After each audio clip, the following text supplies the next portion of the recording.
കഴിഞ്ഞ വാർത്താ സമ്മേളനത്തിൽ താങ്കൾ ദേശാഭിമാനിക്കെതിരെ ഗുരുതരമായ ഒരു ആരോപണം വിഴിഞ്ഞം ഓഹരി കൈമാറ്റവുമായി ബന്ധപ്പെട്ട് ദേശാഭിമാനിയിൽ വന്ന വാർത്തയാണ് താങ്കൾ ഉയർത്തിപ്പിടിച്ചത്. പക്ഷെ അതിന് മുമ്പേ മാതൃഭൂമിയിലും എക്കണോമിക്സ് ടൈംസിൽ ഇത് വന്നിരുന്നു. അത് താങ്കൾ കാണാതെ പോയതാണോ? അല്ല, അതുകൊണ്ട് എന്താ കുഴപ്പം? അതല്ല, ദേശാഭിമാനിക്ക് എവിടുന്നിട്ടില്ല, സർക്കാരാണ് കൊടുത്തത്. അല്ല, ദേശാഭിമാനി എഴുതിയ വാർത്ത എന്താണ്? എന്നെ കൊണ്ട് ഒന്നും കൂടി പറയിപ്പിക്കണമല്ലോ. അല്ല, എന്റെ സുഹൃത്തുക്കളെ, ഒരു പ്രത്യേക ശരീരഭാഷയാണ്. താൻ പറഞ്ഞ ആ ഒരു നുണ ആളുകൾ മുഴുവൻ പൊട്ടിച്ചു. അത് നാട്ടുകാർക്ക് കാര്യങ്ങളൊക്കെ മനസ്സിലായി എന്ന് പറഞ്ഞു കഴിഞ്ഞാൽ പിന്നെ വി.ഡി. സതീശൻ ചോദ്യം ചോദിച്ചവനൊക്കെ എടുത്ത് ആട്ടും. അത് മാധ്യമപ്രവർത്തകര് അത്തരം ആട്ടലൊന്നും പിണറായി വിജയന്റെ ധാർഷ്ട്യം പോലൊന്നും ആഘോഷിക്കാറില്ല കേട്ടോ. ഇപ്പൊ തന്നെ ആ മാധ്യമപ്രവർത്തകനുള്ള ഒരു ആട്ട് കേൾക്കാം. എന്താ സംഗതി എന്താണ്? വിഴിഞ്ഞുമായി ബന്ധപ്പെട്ടിട്ട് ഒരു വാർത്ത വന്നിരുന്നു. ആ വാർത്ത ആദ്യം നമ്മുടെ ദേശാഭിമാനിക്ക് മാത്രമാണ് കിട്ടിയത്. അതെങ്ങനെ ദേശാഭിമാനിക്ക് മാത്രം കിട്ടിയെന്ന് പറഞ്ഞ് പേപ്പർ ഒരു എറിയലായിരുന്നു, അല്ലേ? പേപ്പർ ഒരു എറിയലായിരുന്നു. ഗംഭീര എറിച്ചിൽ. എന്നെ കൊണ്ടൊന്നും പറയിപ്പിക്കരുത് എന്നീ പറഞ്ഞ വർത്തമാനം കൂടിയെന്ന് വി.ഡി. സതീശൻ മേനോൻ പറഞ്ഞായിരുന്നു. ഇനിയിപ്പോൾ നിങ്ങൾ അതും കേട്ടിട്ടില്ലെന്ന് പറയോ? ശരി, അങ്ങനെയുള്ളവർക്ക് വേണമെങ്കിൽ അതൊന്ന് ഞാൻ കേൾപ്പിച്ചു തരാം.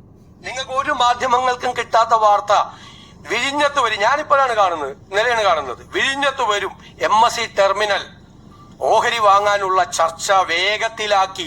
ഇതെങ്ങനെ വന്നു ഈ വാർത്ത? എവിടെ നിന്ന് കിട്ടി ഈ സോഴ്സ്? ദേശാഭിമാനി പത്രത്തിൽ എവിടെ നിന്നാണ് ഈ സോഴ്സ് കിട്ടിയത്?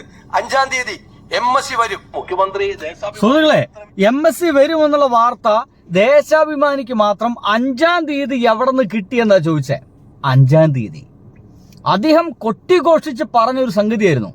എന്നാൽ 5-ാം തീയതിക്ക് മുമ്പ് 1-ാം തീയതി എന്ന് പറഞ്ഞൊരു തീയതി ഉണ്ട്. അന്ന് ഇക്കണോമിക് ടൈംസിൽ ഇതേ വാർത്ത വന്നിട്ടുണ്ട്.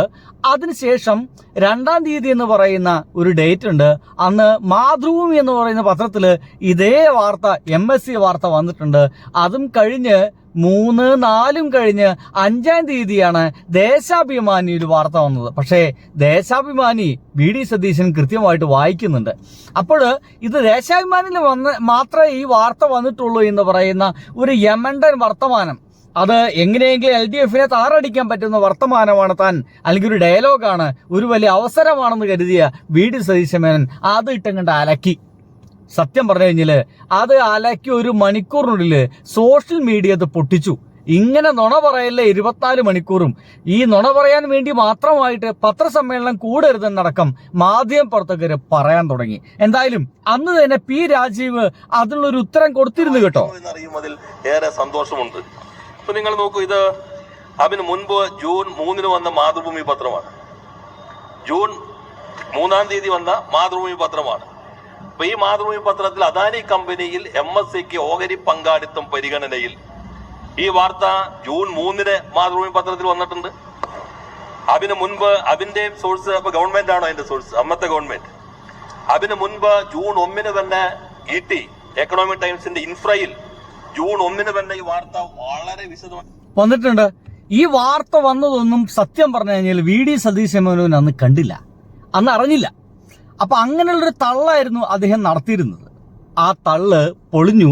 മാധ്യമപ്രവർത്തകര് മുമ്പിൽ കിട്ടിയപ്പോൾ ചോദിച്ചു, എന്തിനാണ് സതീശൻ മേനോൻ സാറേ താങ്കൾ ഇങ്ങനെ നുണ പറയുന്നത് എന്ന് ചോദിച്ചപ്പോൾ പിന്നെ ഉരുണ്ട് കളിയാണ്. ആ ഉരുണ്ട് കളി കാണാൻ രസമുണ്ട്, വീണ്ടും വീണ്ടും രസമുണ്ട്.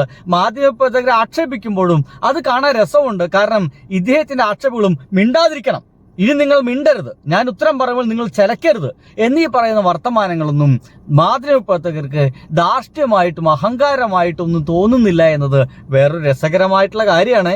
ഇതൊക്കെ കാണാൻ നമ്മളൊക്കെ അല്ലേ, ഇറ്റ്സ് വെരി ഇൻട്രസ്റ്റിംഗ്. കഴിഞ്ഞ വാർത്താ സമ്മേളനത്തിൽ താങ്കൾ ദേശാഭിമാനിക്കെതിരെ ഗുരുതരമായ ഒരു ആരോപണം അദ്ദേഹത്തിന്റെ ശരീരഭാഷ ശ്രദ്ധിക്കുക തന്നെ വേണം. പെട്ടു, ഇനി എങ്ങനെ ഉത്തരം പറയുന്നതാണ്. പക്ഷെ ഉത്തരം പറയാൻ മിടുക്കനാണ്. മാധ്യമപ്രവർത്തകരെ നിലയ്ക്ക് നിർത്താനൊക്കെ ഭയങ്കര മിടുക്കനാണ്. കണ്ടുനോക്കൂ.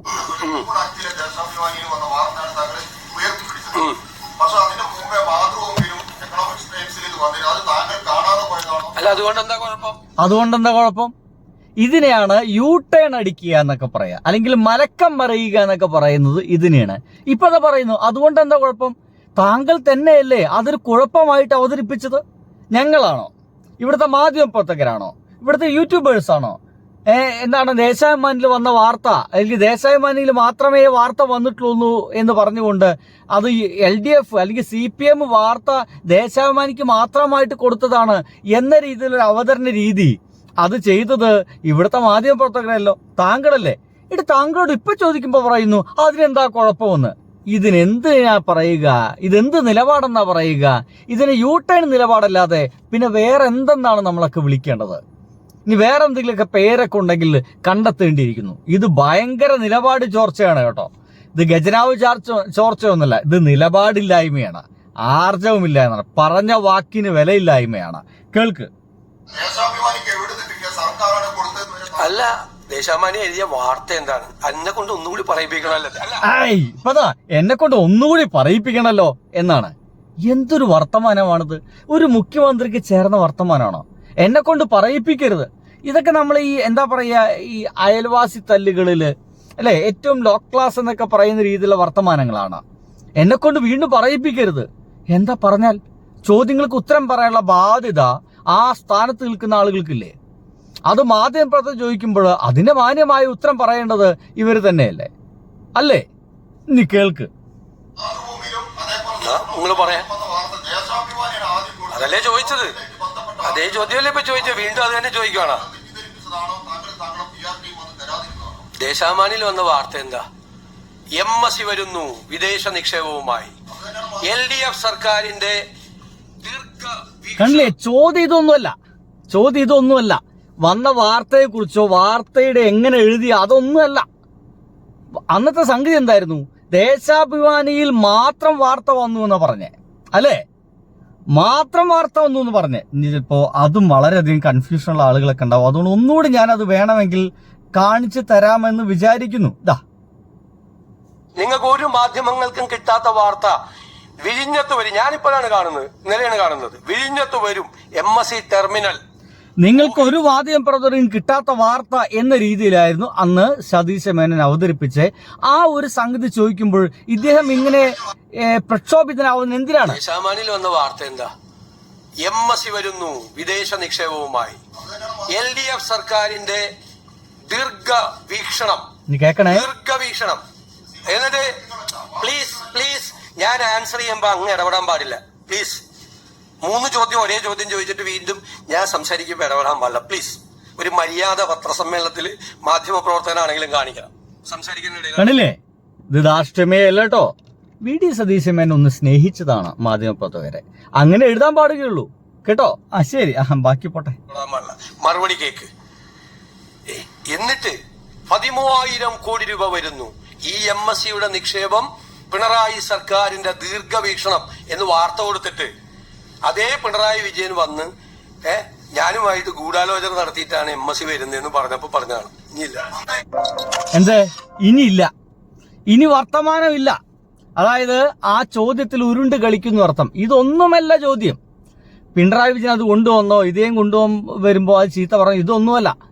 ദേശാഭിമാനിക്ക് മാത്രം വാർത്ത കിട്ടിയെന്ന രീതിയിൽ അതന്ന് അവതരിപ്പിക്കുകയും ഇപ്പൊ അത് ചോദിക്കുമ്പോൾ മാധ്യമ പ്രവർത്തകർക്ക് നേരെ തട്ടിക്കേറുകയും ഇനി വർത്തമാനില്ല, എന്നെക്കൊണ്ട് പറയിപ്പിക്കരുതിട്ടാ എന്നീ പറയുന്ന ഭാഷ പ്രയോഗിക്കുകയും ചെയ്യുന്നത് എന്തുകൊണ്ടാണ് എൻ്റെ പ്രിയപ്പെട്ട മുഖ്യമന്ത്രി സാർ?